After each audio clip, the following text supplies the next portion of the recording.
Wait till the end, because the moment she stepped through those golden doors, every mocking laugh froze midair. You won't believe what happened next. Before we begin, make sure you like this video, subscribe, and turn on the bell icon, because stories like this remind us that no one stays at the bottom forever. It all began inside the marble halls of the Golden Pearl Hotel, a place where only the rich dined, the powerful mingled, and the staff moved like invisible shadows. Among those shadows was Marcia Jones, a soft-spoken black cleaning lady who'd worked there for nearly 10 years. Every day, she pushed her cart of supplies through halls that smelled of perfume and privilege. No one really saw her, not the executives, not the guests, not even the other staff. Marcia was invisible, until the day a millionaire named Richard Hale decided to make her the punchline of his joke. Richard was the kind of man who thought money gave him permission to play with people's dignity. Charming smile, expensive suit, and a heart colder than his Rolex watch. That evening, he was throwing an extravagant, white and gold charity gala, in the hotel ballroom, a night where every guest was a VIP, every dress sparkled, and every camera flashed. While walking past the staff corridor earlier that week, Richard overheard Marcia humming softly while cleaning the floor. The sound caught him off guard. She wasn't just humming, she was singing, and her voice was beautiful, soulful, haunting. He stopped, smirking. "You got some lungs on you, lady. Maybe I should invite you to the gala, you could be the entertainment." Marcia smiled politely. "That's kind of you, sir, but I'm just fine doing my job." But Richard wasn't being kind. He winked at his assistant and said loudly, "You know what? Let's invite her for real. I'd love to see what she wears to a millionaire party." The assistants laughed. They actually printed an invitation with gold edges and hand-delivered it to Marcia's locker. That night, in the staff quarters, everyone giggled behind her back.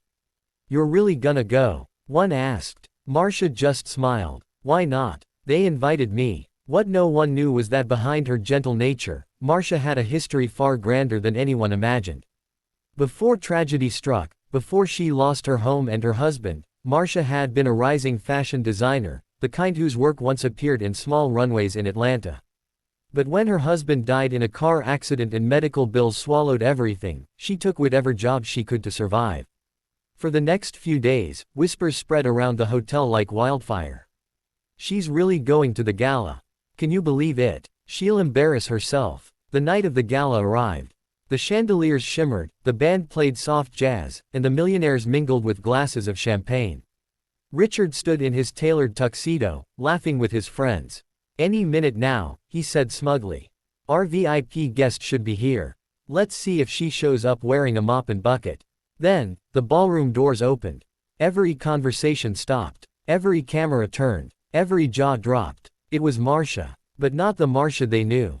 She glided in like a queen, wearing a hand-sewn golden gown that hugged her figure perfectly, her natural curls styled with elegance, a subtle glow on her skin that caught every light.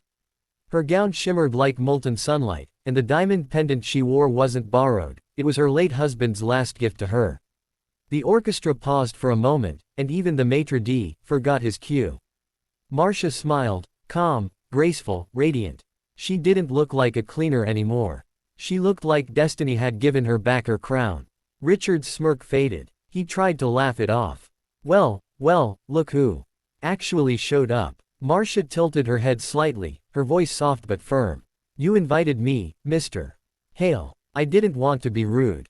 People began whispering, admiration, surprise, awe. Some of the guests came up to her, curious about the woman who had just silenced the room. Among them was Clara Benson, a well-known fashion editor. "That dress, it's stunning.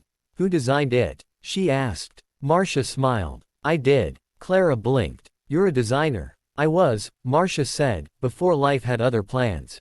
Clara's interest sharpened. "You must visit my office. I know talent when I see it." From that moment, everything changed.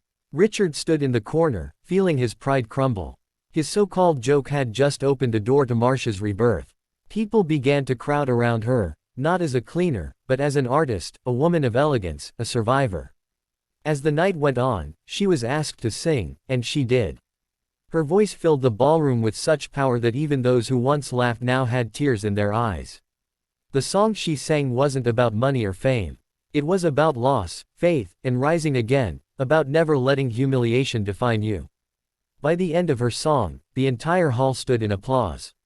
Even Richard, his face red with shame, clapped quietly. Later, as Marcia prepared to leave, Clara stopped her once more. "I want you to design a collection," she said. "I'll fund it. You've got a gift the world needs to see." And just like that, the cleaner who was mocked for being out of place found herself exactly where she belonged, in the spotlight. Months later, Marcia's fashion line premiered in New York. Her gowns were worn by celebrities, her name appeared in magazines, and she became an inspiration for women everywhere who'd been underestimated. She even sent a personal invitation to Richard Hale for her first show. He came, and this time, he didn't laugh. He stood quietly in the back row, realizing that sometimes, the people you mock are the ones destiny is preparing to humble you through. As Marcia walked the runway that night, the lights catching her golden gown just as before, she smiled at the crowd. "Never let anyone tell you that you don't belong," she said into the microphone. "Even if they invite you as a joke, show up like you own the room." The audience erupted in applause. And that, my friends, is why you should never judge anyone by their job or their uniform. Because behind every humble soul might be a king or queen in disguise, just waiting for one chance to shine. If this story moved you, drop a like, subscribe, and share it, because someone out there might need to hear this today. And remember, true elegance isn't about money. It's about dignity, courage, and never forgetting who you are.